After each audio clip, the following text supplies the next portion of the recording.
Good morning, students. Now, Social Science Division History, Lesson 7, State and Society in Medieval India. Last lesson we studied about crusades between Christians and Muslims and also feudalism. And there arose a fight between Pope and the king. Now, let us see the state and society in the medieval India from 7th century AD. AD means Anno Domini. Political changes from 1000 to 1700 AD. You know, India is divided into two, North India and South India. Now we are going to study about the North India, the events that took place, how North India played an important role right from the old Stone Age. North India, the advent of Islam, Muslim rule. Delhi at the end of the Delhi was captured by the end of 12th century by Muhammad Ghari. Now let us see North India, the advent of Islam. Muslim rule was established in Delhi at the end of the 12th century. Muhammad Ghari, Arab Muslim merchant, had been trading in the ports of the west coast, especially Kerala, as early as the 9th century. Already must have studied about East India Company, Portuguese, Dutch, French, finally English came to our India in 6th century AD. There occupied the settlement, they came to India as a merchant. The same way Arab also came to our country, they had a trade connections with our country. Now coastal area, they occupied a coastal area, particularly Kerala state, west coast area, the Arabian Sea, Kerala. Now Muhammad Ghori, his aim was to plunder, because India was rich in wealth that time. His aim was to plunder or loot the wealth richness of our country, not to set up the territories. So he expanded his territory by capturing. He had got the support of his command, slave command, Malik Kafur. Now he captured Devagiri. Then Alauddin Khilji, he defeated and captured Devagiri, and he renamed that Devagiri as the Dauladabad. He was helped by his commander-in-chief and Malik Kafur. He came to up to South India, must have up to, rather we can say up to Madurai. So this shows they had connection from north to up to South India, came to, so they had a connection with, so far South India was isolated. After that, Arab trade, the South India also was occupied by the Muslims. The impact of Muslim rule was felt during the reign of Alauddin Khilji, who sent military campaign to the south. The primary objective was to plunder the wealth rather than to expand the territory. Devagiri was captured by Alauddin Khilji, renamed Dauladabad. It was the second stronghold of his growing kingdom. Alauddin Khilji, a slave commander, Malik Kafur, was sent on military expedition further south in the first decade of the 1300 AD.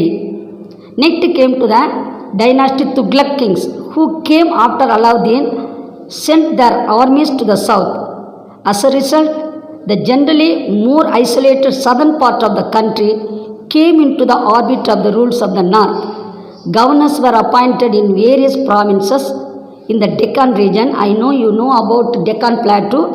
They captured the Deccan region, and the Sultanate was even established in Madurai. They already told South India, our famous district, we are in Madurai district, they captured and dominated till Madurai. During the reign of Muhammad bin Tughlaq, set up the Bahmani Sultanate in 1347 with his capital in Bidar. The Bahmani kingdom survived for nearly a century and a half, mainly due to the able administration of Muhammad Gawan, a great statesman and loyal ministry. After his death, many viceroys declared their independence, and by the end of the 15th century, 5 sultanates came up in the Deccan: Bijapur, Golconda, Ahmednagar, Berar and Bidar. Bijapur and Golconda were the largest of these sultanates, and the reign entered a phase of considerable economic growth and expansion of trade. The Deccan Sultans were conquered by Aurangzeb. You must have seen the Aurangzeb, the Mughal emperor, who was mainly responsible for the downfall of Muslim rule in the 1660, and the entire region as far as South Madras, I mean Chennai, became a part of the Mughal Empire. So, first is Delhi Sultanate, first Arab, next Tughlaq dynasty, next Delhi Sultanate dynasty, 4 dynasties, then finally it was conquered by Mughal rule, first ruler Babur, next Akbar, finally Aurangzeb. Next let us see, you might have heard about Tamil kingdom. Tamilakam was ruled by 3 famous kings, the Cheras, the Cholas and the Pandyas. The Chola Empire in the south. The territorial expansion of the Chola Empire began under Rajaraja. First you must have heard about the Rajaraja, famous Tanjore Brihadeeswar temple. So Rajaraja was a famous Chola, later Chola king. First Chola, earlier Chola, Karigalan, you must have heard about Karigala, who built Kallane across the river Kaveri. Next see the later Chola, Rajaraja the first. The Pallava kingdom had already been assimilated into the Chola kingdom. The Pandya kingdom remained independent but was subservient to the Cholas. The empire expanded further under Rajendra I, who had successfully taken his armies as far as to the northeast as the river Ganges. He had also sent naval expedition against the Shailendra kingdom of Srivijaya in Indonesia, Kadaram, Kedas and Ceylon. This earned him the title the Chola who had conquered the Ganga and the Kadaram. So that's why he called Gangai Kondan as well as the Kadaram Kondan, because Kondan means he conquered both these places. From Chola Empire for a few decades, the empire was further consolidated through the marriage with the Eastern Chalukya under Rajendra's grandson Klotunga I, and extended up to the border of Orissa. Orissa, ancient name was Kalinga, which was conquered by Ashoka. Maritime trade with the Southeast Asia and China expanded greatly during the Chola period. The continued interaction with the Tamil merchants resulted in the spread of the influence of Indian culture and art into Southeast Asia, as seen in the magnificent temples of Angkor Wat in Cambodia.